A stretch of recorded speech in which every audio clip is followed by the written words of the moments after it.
In Go, every value has a type, and the type tells the computer what kind of data it's dealing with and what operations are allowed on it. Now, Go is a strictly typed language, and so what that means is it's very important to how Go works, or types are very important to how Go works. They help catch bugs early, and they help you know what kind of data variables hold. And so in this one, we'll look at some of Go's basic types, and I'll show you how to declare and assign values to variables using explicit types and type inference, which we've already kind of looked at in a previous lesson. So first of all, type inference, because it's something that we've already done, that's this kind of thing here where we're using the short declaration syntax, but we don't tell Go what type these variables are. What Go will do is when we use this short syntax, it will look at the actual values and it will figure out, or it will try and infer which types they are. So in this scenario, it will look at the string Alice and know that that is a string.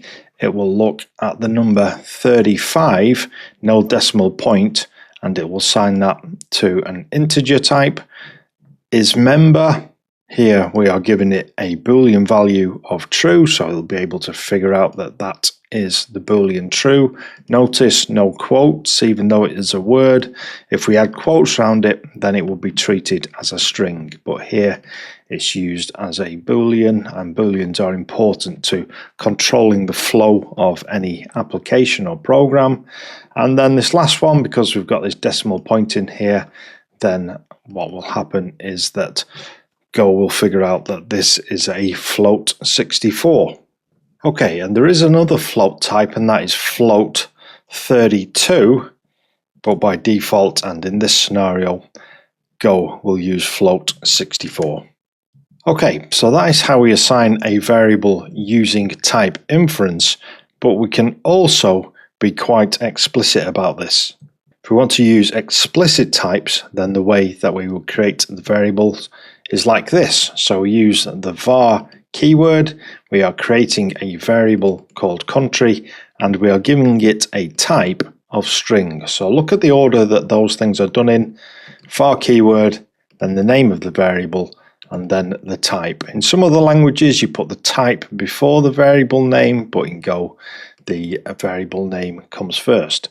And so when should you use each? Well, typically what you will do is, if you're not going to assign a value straight away, but you want to just have the variable and have it in memory to assign a value to it later, then you might use this. But if you're giving it a value straight away, then you probably most likely will use this. This is the most common way, but also you'll see this a lot. And as well as just declaring it, you can declare it and give it a value straight away. So for example, we can do something like this. Thing to note there is, notice we don't use the colon when we're doing or creating an explicit typed variable. We just use the equal sign, or the equals assignment operator. And so those are the two different ways of creating variables, assigning values to variables. So let's just go and print these out. Remember, we can print out using the print line function on the format package, so you will need to import the format package. Notice how it's also wrapped in quotes.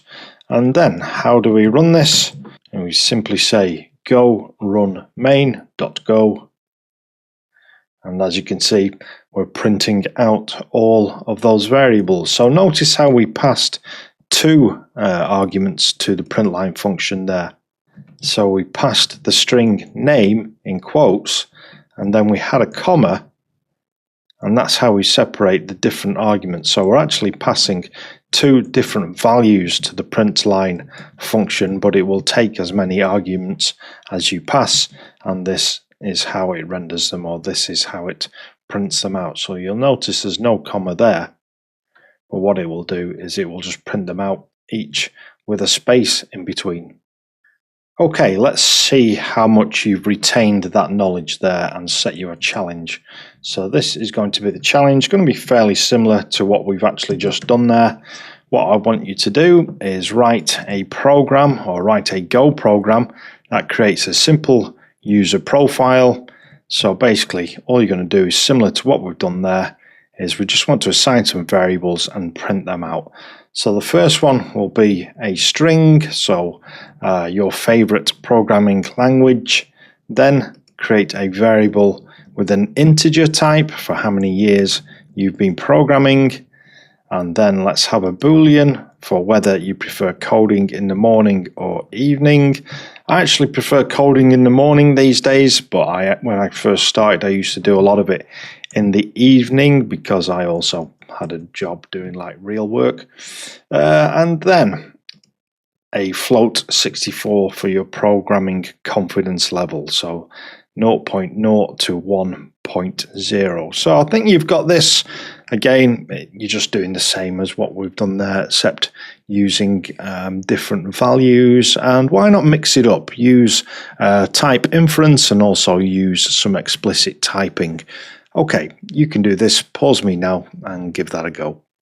Okay, hopefully you will have come up with something like this. So we're assigning to variables, and in fact, why not, like I said, mix it up a bit. So for that one, I'm going to use explicit typing. So favorite programming language, string, years programming is an integer. Are you a morning coder? This is a boolean, and we are setting it to true. And then confidence level, how confident are you as a programmer? And that is set to 0.7, so that is a float 64. Let's run this. And so you should see an output which looks like this. And that has been your intro to types. So in this one, we've really been covering what types are. So we haven't done like a full coverage of all the different Go types. That will come as we work through this. But I just wanted you to know what types are and how we can set types when we declare variables. So hope you're enjoying all this stuff so far. Why not give the video a like if you want YouTube to keep showing you Go Bytes. Make sure that you're subscribed. And if you have a friend that wants to learn Go or is learning Go, why not share this video with them also. I'll see you in the next one.